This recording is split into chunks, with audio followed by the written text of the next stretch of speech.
It's 9:47 p.m. You've rocked them, fed them, done the shh, walked through every room in the house twice, and somehow your baby is more awake now than when you started. You're exhausted, and everyone told you the same thing, right? Just tire them out, they'll crash. So you skipped the nap, stretched the day, kept them awake until they were really, really tired. Yeah, that's exactly the advice that's keeping you up right now. What's actually happening is this. The moment your baby goes past their sleep window, their body doesn't get more tired. It releases cortisol and adrenaline instead, the same stress hormones from the fight or flight response. Your baby isn't fighting you. They're being chemically kept awake from the inside out. But here's what no one tells you. There's a signal, backed by infant sleep research, that shows up about 5 to 10 minutes before that switch happens. If you miss it, bedtime turns into a 90-minute battle. If you catch it, most babies fall asleep in under 10.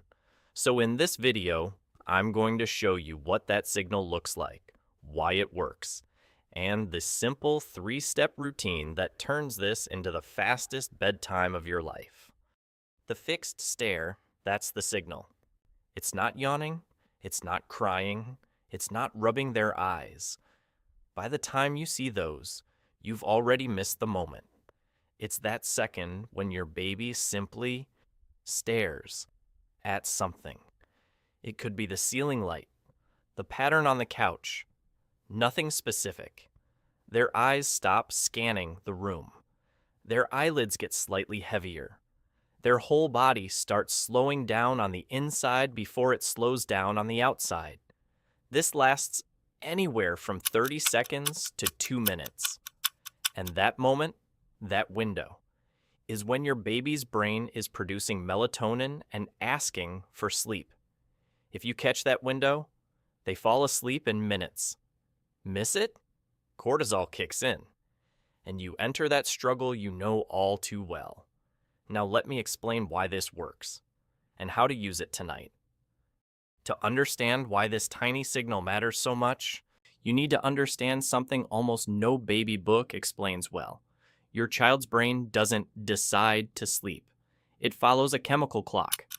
Throughout the day, the body builds up a substance called adenosine. Think of it as sleep pressure. It rises hour by hour. Then, as the sun starts to go down, a small gland in the brain called the pineal gland begins releasing melatonin. That's the hormone that tells the body, time to shut down.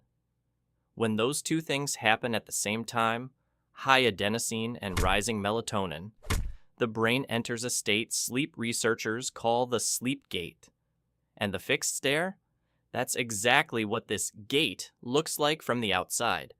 The eyes lock because the visual cortex is literally slowing down. The brain is redirecting energy away from staying awake and toward sleep. This isn't just tiredness, it's a neurochemical shift. But there's a catch. That gate doesn't stay open forever. If you don't use it, the baby's body assumes something is wrong. Like, why am I still awake if I'm supposed to be sleeping? And the brain does what it always does when something feels wrong. It releases cortisol and adrenaline to keep the body alert. That's why a baby who looked ready to sleep suddenly starts laughing, kicking, eyes wide open at 10 p.m. It's not a second wind. It's not stubbornness.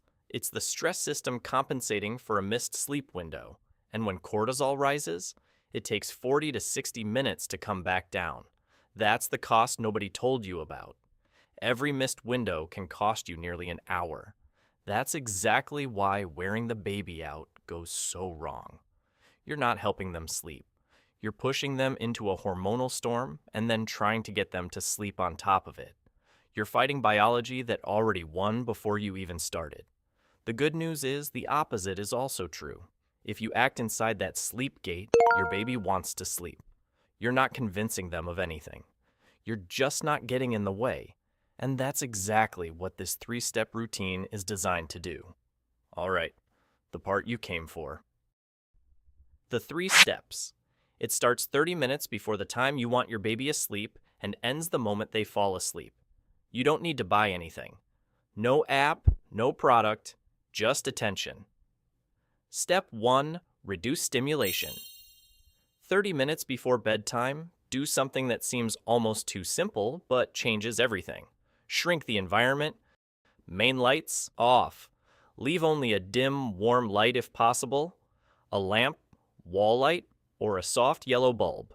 If you have a dimmer, keep it below 30%. TV off. Phones out of your baby's line of sight, and yours too. Blue light from screens can delay melatonin by up to 50%, even from a distance. And sound, lower it. But don't go completely silent. Total silence can backfire because every little noise becomes a startle. What you want is a soft, steady sound, a fan, a shower in another room, white noise at whisper volume. What you're doing here is telling your baby's brain, through the environment, that night has arrived. And even more important, do this at the same time every night.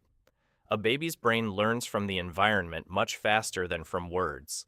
Within days, they may start feeling sleepy on their own. Step 2. Transition. 10 minutes before bedtime. This is the delicate part, and where many parents make mistakes without realizing it. The rule is simple. Nothing new comes in. Things only come out. No new toy. No last-minute visitors. No just one more bottle.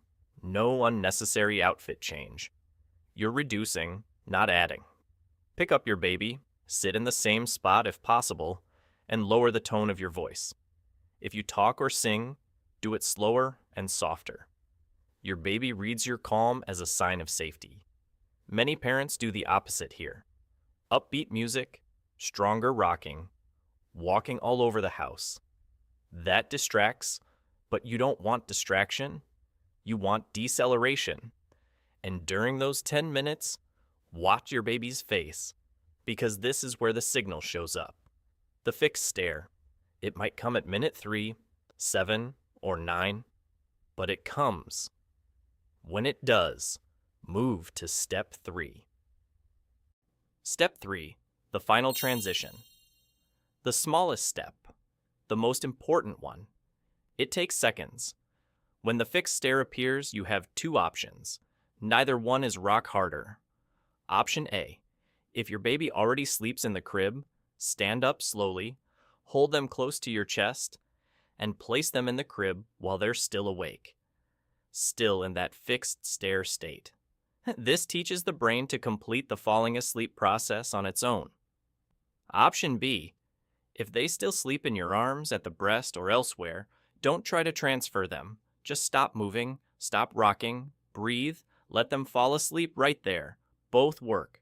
The problem isn't choosing one, it's changing it every night. That's the routine.